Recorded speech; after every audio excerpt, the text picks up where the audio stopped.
ShowerShroom sent me this ShowerShroom a while ago, and here's all of the hair that's in there already. That's just from a couple days. So one of my bigger, I don't know, worries or reasons why I thought I might not like it is just because it's in the middle of our shower. Don't mind the paint.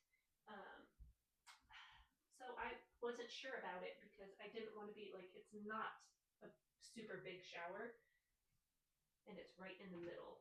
Here's what it looks like stepping on it. It does not break it. I've stepped on it a few times in the shower, and that was kind of my biggest concern with getting one of these since it's right in the middle of the shower.